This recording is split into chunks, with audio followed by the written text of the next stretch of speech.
Hello and welcome to Elden Ring. Today we're going to be testing the various methods of negating damage in Elden Ring.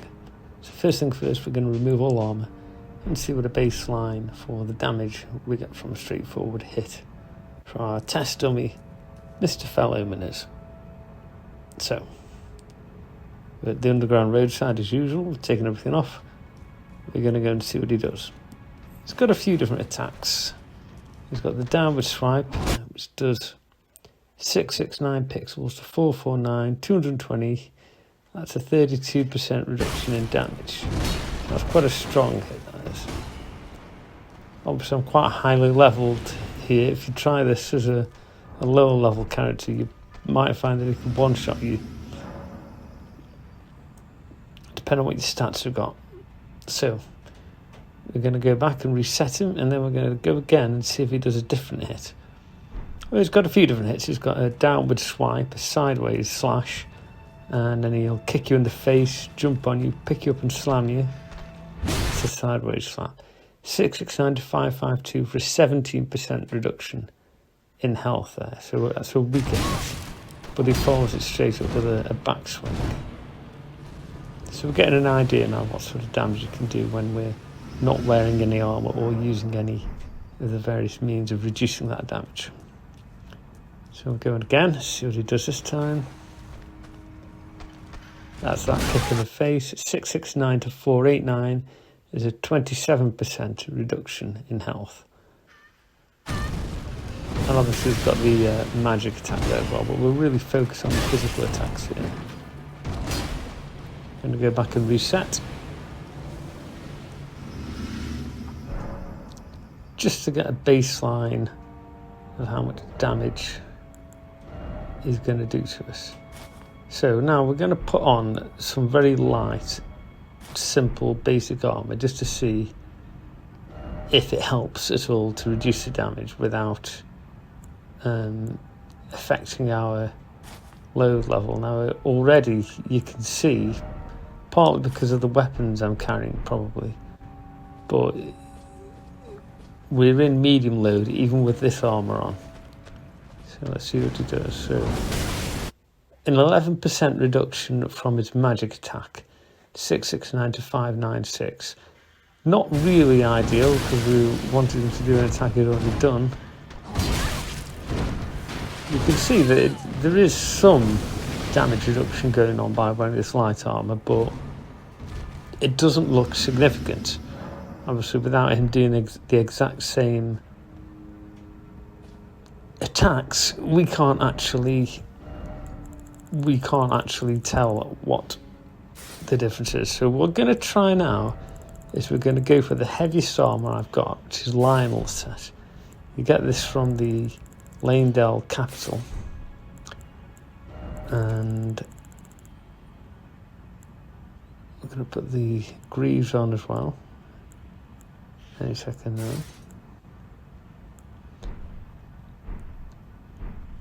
And we'll see just how much difference. Obviously we're fat rolling now, so that's not good. But does it make a difference? Is it worth it? So that downward slash has made a 17% reduction instead of the 32% reduction. So he needs 2 hits instead of 1 hit to do the same damage as if we weren't wearing any armour at all. Wearing this really heavy armour, which is really slowing you down quite a lot. And I think that's quite a big compromise. So we'll try again, see if we can get him to do a different hit. And we'll get those runes again and maybe get a bit of revenge while we're at it.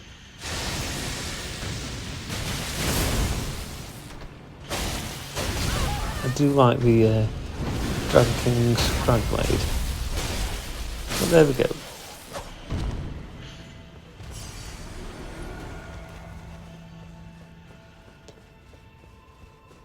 Got our runes back, so we're going to go back and reset again.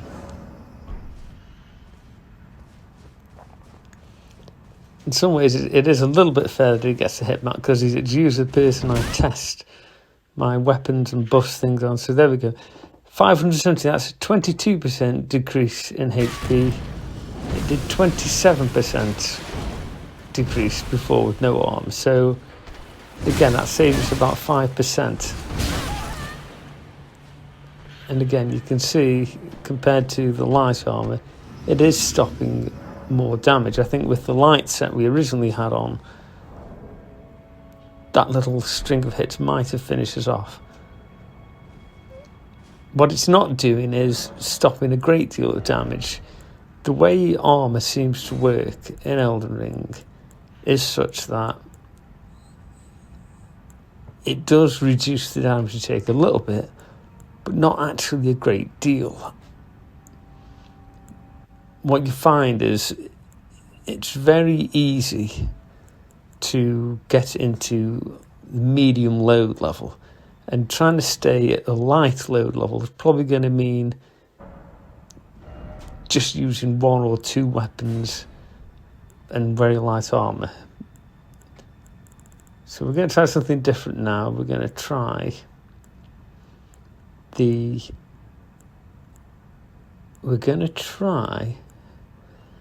leaden and the opaline bubble tears to give us a bit of damage reduction and some poise protection, which is good because it means you're less likely to be knocked out of a casting animation or something like that.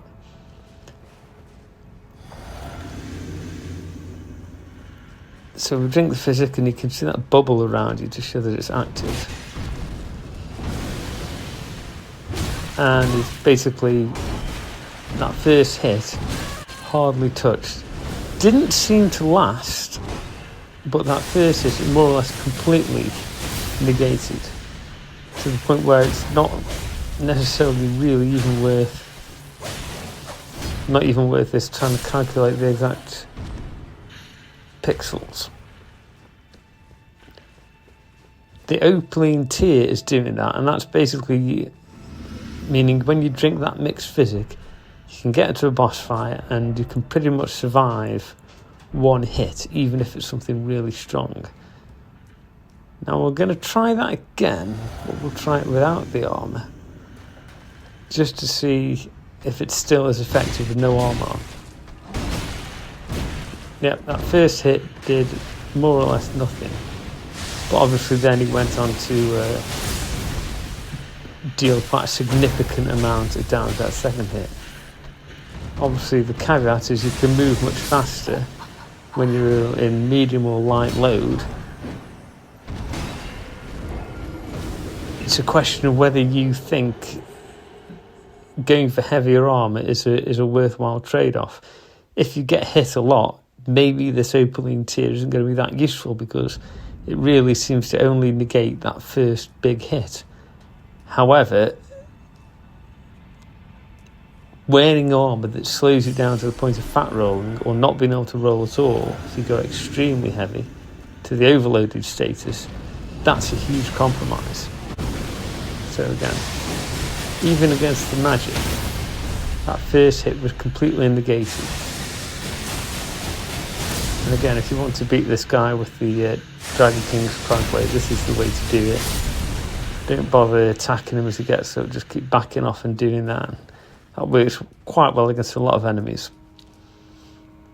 But going back to the damage negation, you can see that opaline tear does work very well against the first hit, but your armour doesn't make as big a difference as you would like. What I think the truth about armour is that if there's an armour you want to wear for a special effect, like you want to wear Rani's hat, which gives you plus 3 intelligence, or the Spellblade set, which gives you a plus 2 magic damage, then it's probably not a huge compromise in damage protection to wear that to get that other bonus. If you want to wear heavier armor, like I'm wearing the Redan set here, for a bit of protection and some poise negation as well, some protection from poise damage, as long as you stay within medium load level, that's a pretty good compromise and that's pretty fair. So the trick with the armour is to stay in medium. I think as long as you're in medium, whether you're wearing armour for a magical effect, such as a buff to one of your stats or to your damage output, something like that, then it's fine and it's worth it. But I think as soon as you stray into heavy armour and you start fat rolling, it's too big a compromise and it's a sacrifice that's not actually worth it.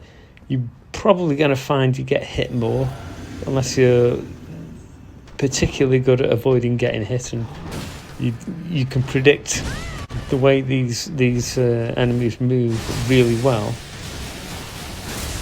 You can see there the Opaline Tear actually saves you from the grab attack as well, which normally does quite a bit of damage. It barely touches you. So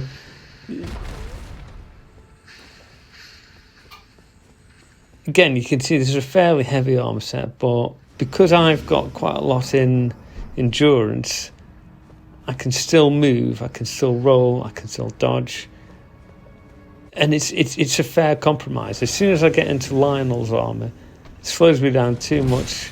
I start fat rolling. I think it seems to slow down the rate at which you attack as well, so it feels like you're less likely to interrupt enemies' attacks, and you're going to get hit more for that reason as well. As long as you can wear armour though, which still allows you to move, you may as well get as much protection as you can while staying in medium, unless there's a special effect you're trying to use, like the Spellblade or Rani's Hat, for example, or the Raptor's Feathers. If you want that boost to jumping attacks, you get the Raptor's Feathers in the Sage's Cave, which I'm going to be doing a video on soon. Hope you've enjoyed it. Thanks for watching. Don't forget to like and subscribe for more Elden Ring content.